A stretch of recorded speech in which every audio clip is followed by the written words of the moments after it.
जीवन में कभी असफल हो जाते हैं तो हमें हार न मानकर फिर से प्रयास नए सिरे से करना चाहिए।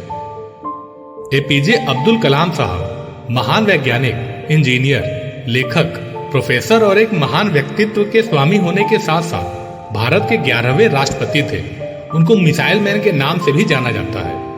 एपीजे अब्दुल कलाम साहब का पूरा नाम अब्दुल पाकिर जैनुलाब्दीन अब्दुल कलाम था। मिसाइल मैन नाम से विख्यात एपीजे अब्दुल कलाम ने भारत की प्रगति में महत्वपूर्ण भूमिका निभाई। साइंस एंड टेक्नोलॉजी के क्षेत्र में उनके योगदान अतुलनीय है। हम उनके जीवन से बहुत ही प्रेरणा ले सकते हैं। एपीजे अब्दुल कलाम का जन्म तमिलनाडु राज्य के रामेश्वरम में स्थित धनुषकोडी नाम के गांव में एक मुस्लिम परिवार में 15 अक्टूबर 1932 में हुआ। उनके पिता नाविक थे और मां गृहिणी थी। एपीजे अब्दुल कलाम ने अपनी प्राथमिक शिक्षा रामेश्वरम के सेचवार्ड्स हायर सेकेंडरी स्कूल से प्राप्त की।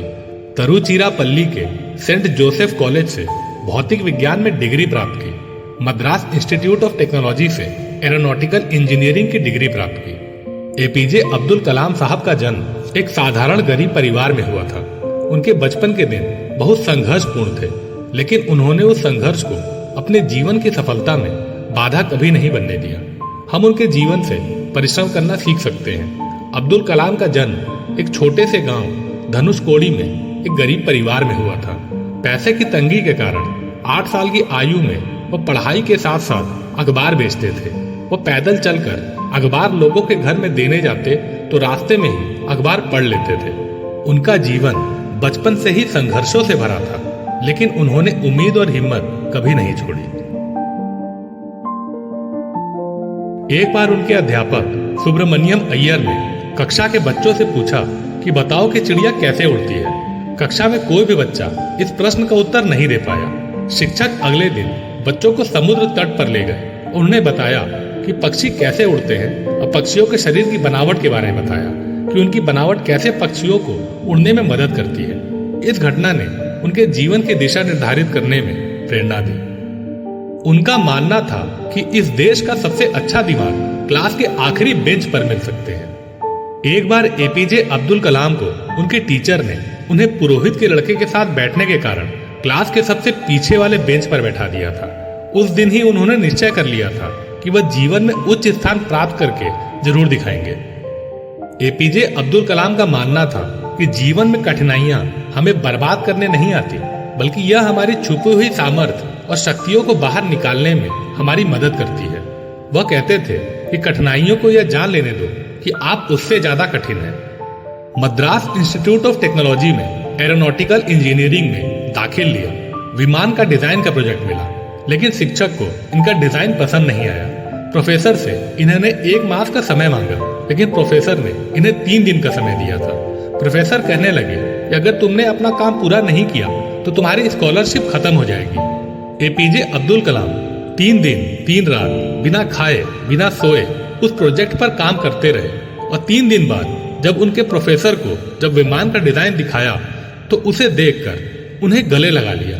उन्होंने कहा कि मुझे पता था कि तुम में काबिलियत है, लेकिन मुझे देखना था कि तुम कठिन वक्त को सहने में कितने सक्षम हो। जीवन में कभी असफल हो जाते हैं तो हमें हार न मानकर फिर से प्रयास नए सिरे से करना चाहिए। एपीजे अब्दुल कलाम साहब पायलट बनना चाहते थे, इसलिए उन्होंने अपने परिश्रम से सारी परीक्षाओं में सफल भी रहे, लेकिन पायलट के लिए केवल 8 ही सीट थे और वे 9वें स्थान पर आए। इस कारण वह बहुत ही निराश हुए, लेकिन उन्होंने इसे स्वीकार किया। उनका मानना था कि मुझे निराशा जरूर हुई थी, लेकिन निराशा कभी भी मुझे हरा नहीं सकती। उन्होंने निश्चय किया कि मैं भले ही पायलट नहीं बन पाया, लेकिन साइंटिस्ट बनकर एयरक्राफ्ट जरूर बना सकता हूँ। एपीजे अब्दुल कलाम साहब का मानना था कि किसी भी सफल व्यक्ति के पीछे से शिक्षा और ज्ञान का बहुत बड़ा योगदान होता है। किसी विद्यार्थी को शिक्षा के अलावा किसी और विषय पर नहीं सोचना चाहिए। शिक्षा ही विद्यार्थी की प्राथमिकता होनी चाहिए। आपको याद रखना चाहिए कि कुछ भी हो मैं सीखना नहीं छोड़ूंगा। वह अपने आप को एक अच्छा टीचर मानते थे। उनका मानना था कि मुझे सबसे ज्यादा प्रसन्नता तब होती है जब कोई बच्चा पीएचडी पूरी कर लेता है। इस दुनिया में डर का कोई स्थान नहीं है, केवल एक ताकत ही ताकत का सम्मान करती है। वह भारत को ताकतवर देश के रूप में देखना चाहते थे, क्योंकि उनको पता था कि चीन और पाकिस्तान जैसे उनके पड़ोसी हैं और वह भारत को परमाणु संपन्न शक्ति के रूप में देखना चाहते थे। उन्होंने पृथ्वी अग्नि जैसी मिसाइलों को बनाया, जिसके कारण भारत सुरक्षात्मक दृष्टि से आत्मनिर्भर बना।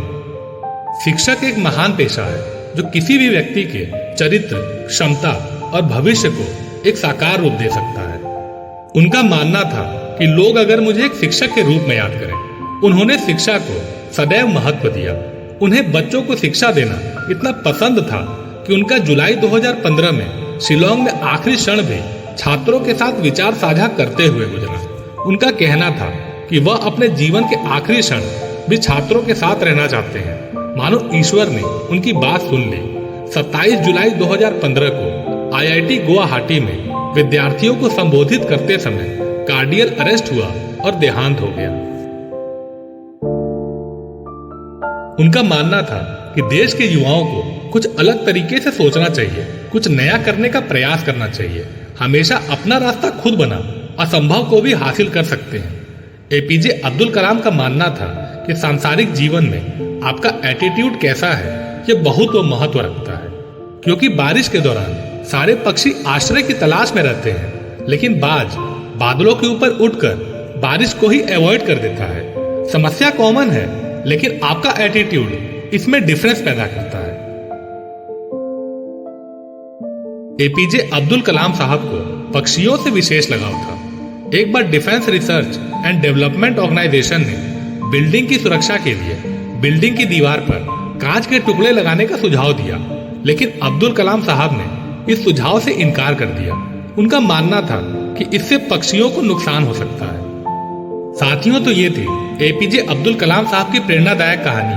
आपको यह कहानी कैसी लगी ये कमेंट करके जरूर बताइएगा। आज के वीडियो में बस इतना ही साथियों। मिलते हैं अगले वीडियो में। तब तक आप अपना ख्याल रखिए और मोटिवेटेड रहिए।